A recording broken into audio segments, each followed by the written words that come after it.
two of the most costly words in your life are I forgot. I forgot to do it. I forgot that conversation. I forgot to bring it. I forgot what I was going to say. I forgot that meeting. I forgot that person's name. Every time you hear that, time is lost, money, opportunity, all of that just disappears. I believe there's no such thing as a good or bad memory. There's just a trained memory and an untrained memory. So I'm going to share with you right now the 10 secrets to a better memory. Number one is a good brain diet.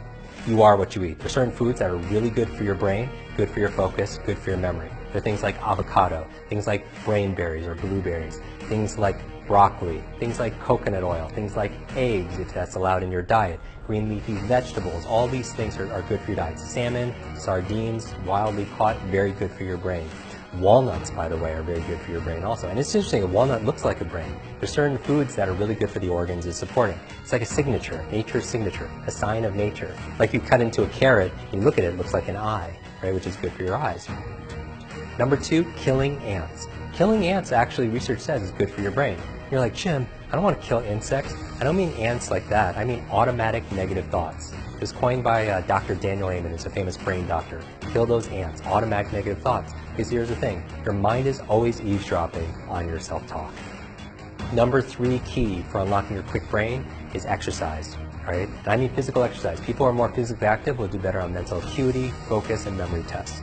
And whatever's good for your heart is going to be good for your head. Number four, brain nutrients. Because we might not get it all in our diet, so you want to supplement with, if you're not getting your B vitamins, your omega-3s, and so on. Fifth key for unlocking your quick brain is a positive peer group. Because who you spend time with is who you become. Jim Rohn has said that you are the average of the 5 people you spend the most time with. So who are you spending time with? And why does it relate to your brain? Because it's not just your biological networks or your neurological networks, it's your social networks.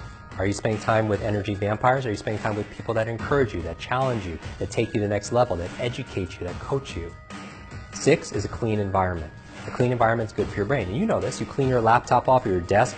Isn't your brain more focused? Isn't it more crystal clear? Good. Clarity is power.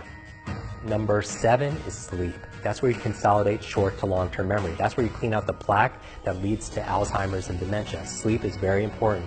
Every single thing is common sense, but it's not common practice. Number 8 key for unlocking your quick brain is brain protection. Protect your brain. Many people know I've had a number of traumatic brain injuries and led to a lot of learning challenges that I have, but wear a helmet. It'll take care of your brain. It's resilient, but it's also fragile. Number 9, new learnings. You can create new connections, neuroplasticity, to the day you die. What nourishes your brain are 2 things. Number 1 is novelty. Number 2 is nutrition. It also was on the cover of Time magazine. They did this study on super nuns. They wanted to find out how these women were living 80, 90, and above. They said their longevity, half it had to do with their faith and gratitude, but the other half had to do, they were lifelong learners. They were always learning and added years to their life and life to their years. And finally, number 10, the 10th key for unlocking your quick brain, stress management. This is a huge one. When you're in fight or flight, stress, you get cortisol, adrenaline. It's good for physical activity. It's not good if you need to study. It's not good if you need to take a test. It's not good if you need to give a presentation in front of a group of people.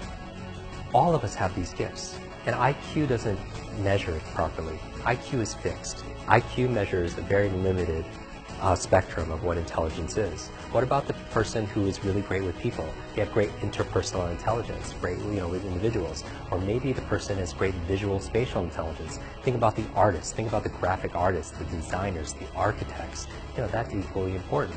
And what about the person that's really great with their bodies? They have kinesthetic intelligence, the athletes and the dancers. So all of them are valuable, and they all can be elevated. It's not how smart you are, it's how are you smart.